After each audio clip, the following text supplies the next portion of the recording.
আসসালামু আলাইকুম। Cook and food লাভার্সের আজকের পর্বে আমি আপনাদেরকে তৈরি করে দেখাবো থাইল্যান্ডের অনেক জনপ্রিয় একটি ডেজার্ট ম্যাঙ্গো স্টিকি রাইস। এই রাইসটা কিন্তু একদম ভিন্নভাবে রান্না করা হয়, সেই সাথে এখানে দেওয়া হয় কোকোনাট সস, যেটা খেতে অনেক বেশি মজার। যেহেতু এখন আমের সিজন, অবশ্যই আপনারা একবার হলেও ট্রাই করবেন। আশা করি আপনাদের কাছে ভীষণ ভালো লাগবে। আজকের রেসিপিটি যদি আপনাদের ভালো লাগে, প্লিজ একটা লাইক এবং শেয়ার করবেন। চ্যানেল থেকে দেখে থাকলে চ্যানেলটি সাবস্ক্রাইব করার অনুরোধ করছি, আর যারা পেজ থেকে দেখছেন প্লিজ আমার পেজটি ফলো দিয়ে রাখবেন। আমি দুইভাবে এই ম্যাঙ্গো স্টিকি রাইসটা সার্ভ করব এবং দেখতে কিন্তু খুবই আকর্ষণীয়, স্ক্রিনে দেখতে পাচ্ছেন। আশা করি আপনাদের কাছে ভালো লাগবে। তাহলে চলুন শুরু করি। প্রথমে আমি বিনি চাল নিয়ে নিয়েছি। দেখুন, আমি সাদা বিনি চাল নিয়েছি। চালটাকে আমি প্রায় 2 ঘন্টার মতো ভিজিয়ে রাখবো। অবশ্যই চালটাকে ভালোভাবে ধুয়ে তারপর আপনারা ভিজিয়ে রাখবেন। 2 ঘন্টা পরে এই চালটার উপর 1/2 ইঞ্চির মতো পানি থাকে। এই অবস্থায় মাইক্রোওয়েভে দিয়ে আমি 7 মিনিট চালটা সেদ্ধ করে নিব। অন্যদিকে আমি চুলায় একটা পাত্রে 500 ml দিয়ে দিচ্ছি কোকোনাট মিল্ক, দিয়ে দিচ্ছি 1/4 কাপ সুগার আর 1 চা চামচ লবণ, আর দিয়ে দিচ্ছি কনডেন্স মিল্ক। কনডেন্স মিল্কটা কতটুকু দিবেন সেটা ডিপেন্ড করবে আপনারা মিষ্টি কতটুকু খেতে পছন্দ করেন তার উপর। তবে অথেন্টিক রেসিপিতে কনডেন্স মিল্ক নেই, আমি দিয়েছি কারণ এতে করে টেস্ট অনেক ভালো আসে। আর আমি এই কোকোনাট মিল্কটা কিন্তু ক্যানেরটা ব্যবহার করছি না, আমি নারকেল ব্লেন্ড করে ছাঁকনির সাহায্যে ছেঁকে যেই মিল্কটা বের হয়েছে সেটাই কিন্তু এখানে ব্যবহার করছি। নারকেলে একটু পানি দিয়ে ব্লেন্ড করে এই মিল্কটা বের করে নিতে হবে। যখন একটা বলক চলে আসবে, চুলাটা বন্ধ করে 1 কাপ মিল্ক আমি আলাদা সরিয়ে রাখবো, আর বাকিটা আমি রাইসে ব্যবহার করব।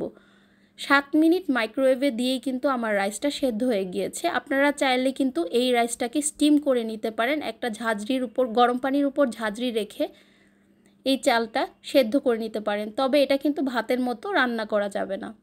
আপনারা চাইলে কিন্তু রাইস কুকারেও এটা রান্না করে নিতে পারেন। এখন গরম গরম এই বিনি চালের মধ্যে আমি যে মিল্কটা তৈরি করেছিলাম, কোকোনাট মিল্কটা, সেটা দিয়ে দিব। মিল্কের মিক্সচারটা এমনভাবে দিতে হবে যেন এই রাইসটা মাখা মাখা টাইপের হয়। আর রাইসটা কত সুন্দরভাবেই 7 মিনিটে সেদ্ধ হয়ে গিয়েছে নিশ্চয়ই দেখতে পাচ্ছেন। আর আমার কাছে মাইক্রোওয়েভে তৈরি করাটাই খুব বেশি সহজ মনে হয়েছে, তাই আমি এভাবেই তৈরি করেছি। তবে আপনারা চাইলে কিন্তু ভাপে রান্না করে নিতে পারেন, আবার রাইস কুকারেও তৈরি করে নিতে পারেন। এই মিল্কটাকে আমি খুব ভালোভাবে মিশিয়ে নিচ্ছি। কারো কাছে যদি কোকোনাট মিল্ক পাউডার থাকে আপনারা কিন্তু সেটা দিয়েও এই সসটা বা এই মিশ্রণটা তৈরি করে নিতে পারেন। তো এটা আমি আরও 20 মিনিটের জন্য ঢেকে রেখে দিলাম যেন রাইসটা সোক করে নেয় মিল্কটাকে। অন্যদিকে আমি 1.5 টেবিল স্পুন কর্নফ্লাওয়ার একটু পানি দিয়ে গুলিয়ে যে 1 কাপ মিল্ক আমি রেখে দিয়েছিলাম কোকোনাট মিল্ক, সেই মিশ্রণে দিয়ে দিচ্ছি।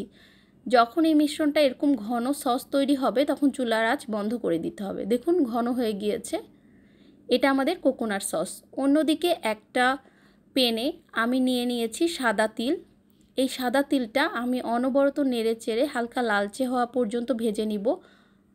এই স্টিকের রাইসের উপর সাদা তিল অথবা মুগ ডাল ভেজেই কিন্তু পরিবেশন করা হয়, তো আমার কাছে মনে হয় সাদা তিলটা দিলেই বেশি ভালো হয়। অন্যদিকে 20 মিনিট পর দেখুন আমার রাইসটা পুরোপুরি যে কোকোনাট মিল্কের মিশ্রণটা ছিল সেটা সোক করে নিয়েছে। আর এই রাইসটা খেতে যে কি অসম্ভব মজা, আপনারা তৈরি করে না খেলে বুঝবেন না। তো আমি এখন সার্ভ করে নিচ্ছি। আমি একটা ডোনাট কাটার এভাবে দিয়ে নিয়েছি। আপনারা যে কোনো রিং থাকলে এভাবে দিয়ে ডেকোরেট করে নিতে পারেন। ডেকোরেশনটা আসলে আপনাদের উপর, আমি দুইভাবে সার্ভ করে দেখাচ্ছি। আর এখন যেভাবে সার্ভ করছি এটা আমার বেশি পছন্দ। এটা দেখতে যেমন সুন্দর, এটা দিয়ে খেতে কিন্তু অনেক ভালো লাগে, কারণ প্রতিটা বাইটে ম্যাঙ্গো আপনাকে আলাদা করে নিতে হবে না। আর এই স্টিকি রাইসটা কিন্তু অবশ্যই পাকা আম দিয়ে সার্ভ করতে হবে। এটা পাকা আম দিয়ে না খেলে কিন্তু এটার প্রপার টেস্টটা আপনারা পাবেন না। তো আমি 1 লেয়ারে রাইস দিয়েছি, পরের লেয়ারে আমি ম্যাঙ্গো দিয়েছি, তারপর আবার আমি রাইস দিয়ে নিচ্ছি। দেখুন সুন্দর করে সেট করে আমি রিংটা তুলে ফেলছি। দেখুন কত সুন্দর লাগছে দেখতে। উপরে আমি যে কোকোনাট সসটা তৈরি করেছি সেটা দিয়ে দিচ্ছি।